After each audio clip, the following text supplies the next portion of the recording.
بسم اللہ الرحمن الرحیم۔ السلام علیکم ناظرین، جنگ گروپ نے عمران خان کو معافی دلاؤ مہم کی بری طرح ناکامی کے بعد اب الیکشن ملتوی کراؤ کی مہم شروع کر دی ہے۔ اس کا پس منظر کیا ہے؟ اور نیب نے کل عمران خان سے 9 گھنٹے تفتیش کی، اور اس کی جو اصل خبر ہے وہ یہ ہے کہ جو نیب عمران خان سے بات منوانا چاہتا تھا وہ عمران خان خود ہی مان گیا، اور یہ نیب کی ایک بڑی کامیابی، جس کے بعد اب پی ٹی آئی والے ماتم کرنے کے لیے تیار ہو جائیں۔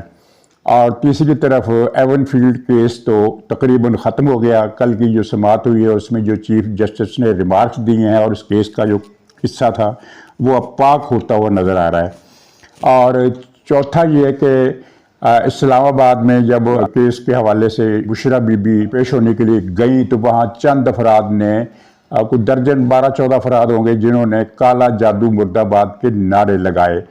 تو کالا جادو مرد آباد کے نعرے لگانے پر پی ٹی آئی اس طرح تلملائی کہ میرا خیال ہے وہ جو لندن میں جو ہے فراڈیا، اس کے اوپر کسی نے تیزاب پھینکنے کا جو ڈرامہ کیا ہے، اس سے وہ اتنا نہیں تلملایا ہوگا جتنا پی ٹی آئی کالے جادو کے خلاف نعرہ بازی سے مشتعل ہوئی۔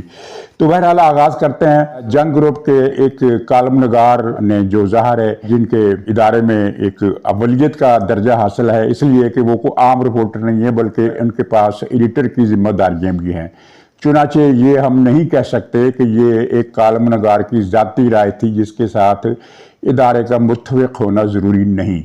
تو عمران خان کو معاف کر دو، عمران خان کو قبول کر لو، اس پر سے کیس ختم کر دو، یہ مہم چلائی۔ اور اس مہم کے پیچھے کون تھے یہ بھی اب سب کو پتہ چل گیا ہے کہ 2-3 ریٹائرڈ جج تھے اور کچھ ریٹائرڈ جرنیل تھے، اور پی ٹی آئی کی لابی تھی جو عمران خان کو معافی دلانا چاہتی تھی، لیکن وہ چیز جو تھی وہ بالکل سرے سے ہی ناکام ہو گئی اور کسی نے اس پر توجہ نہیں دی۔ تو اب ایک نئی مہم شروع کی گئی ہے کہ الیکشن ملتوی ہو رہے ہیں۔ دراصل یہ الیکشن ملتوی ہو رہے ہیں کی خبر نہیں ہے، بلکہ ایک فضا بنانے کی کوشش کی جا رہی ہے کہ الیکشن ملتوی کرو۔ اور اس میں کل اخبار میں اسی مذکورہ کالم نویس کا ایک کالم بھی آیا، کالم تو نہیں ہے وہ مضمون تھا، جس میں دلائل سے یہ بات ثابت کرنے کی کوشش کی گئی کہ الیکشن نہیں ہوں گے۔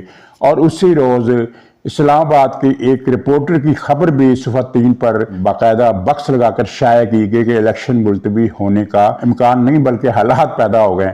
اچھا، اب اس پر لمبی چوڑی بحث میں نہیں کروں گا، صرف ان کی دلیل ملاحظہ فرمائیے کہ وہ کس دلیل کی بنیاد پر یہ کہہ رہے ہیں کہ الیکشن ملتوی ہو جائیں گے۔